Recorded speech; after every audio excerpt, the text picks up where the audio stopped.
and some of the thousands of African asylum seekers who marched through the Israeli city of Tel Aviv today, the biggest protest of its kind. Most are from Eritrea and Sudan.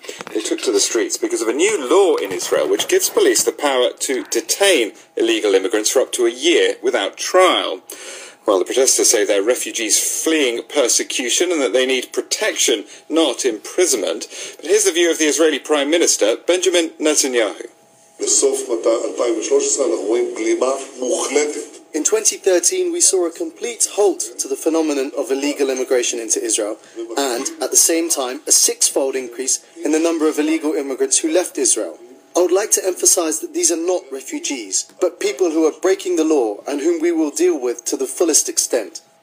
Well, many people in Tel Aviv would agree with the Prime Minister. They feel the asylum seekers have no right to stay in Israel. Golan is an activist in South Tel Aviv. She wants the migrants to be sent home, and she explained her case to me.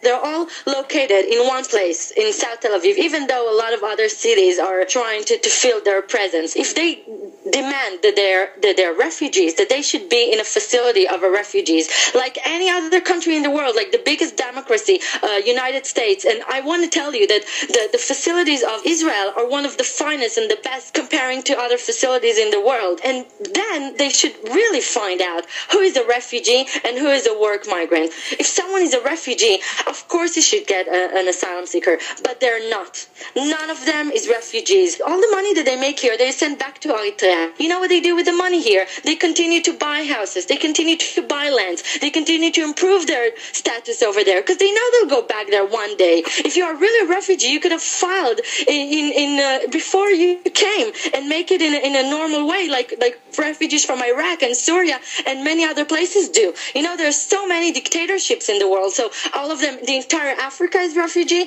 The people in Israel are basically feeling that they can't say anything because of the Holocaust. The Holocaust happened, and it was the most tragic, most scary thing that ever happened in the for the Jewish people and the Jewish nation. But the Jewish people didn't have a country, and what we are doing for the people who claim to be refugees, none of the people in the world did for the Jews back then. So just the comparison is absurd to me.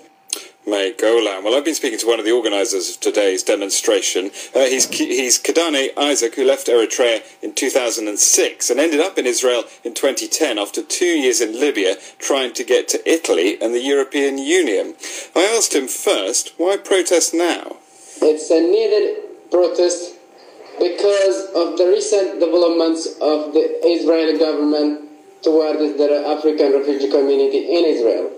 There was a new law which was passed in 3 weeks ago that is called an open facility, so anybody can be sent there indefinitely. So we call it, this is an indefinite imprisonment for refugees. So we call to the Israeli government that to give us asylum as we are from the countries of crisis. Why did you end up in Israel?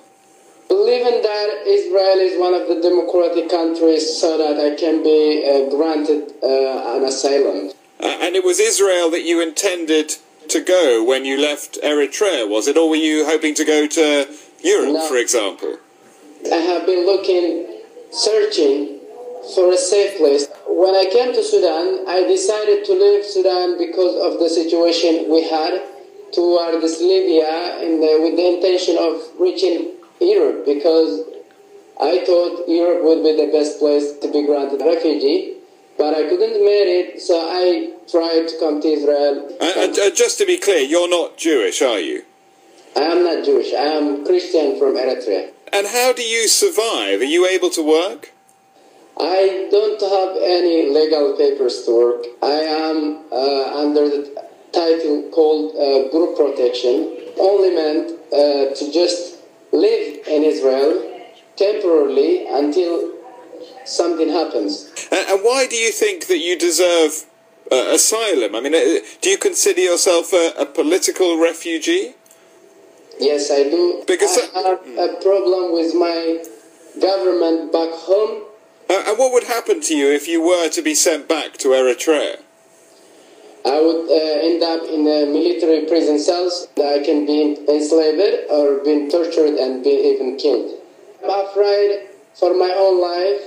That's why I am appealing for the Israeli government and the international community to listen our story, my story, that I have a problem. And this problem should be considered in a human manner and to have a real solution. That was Kidani Isaac, asylum seeker in Israel, and one of the organisers of today's protest in Tel Aviv.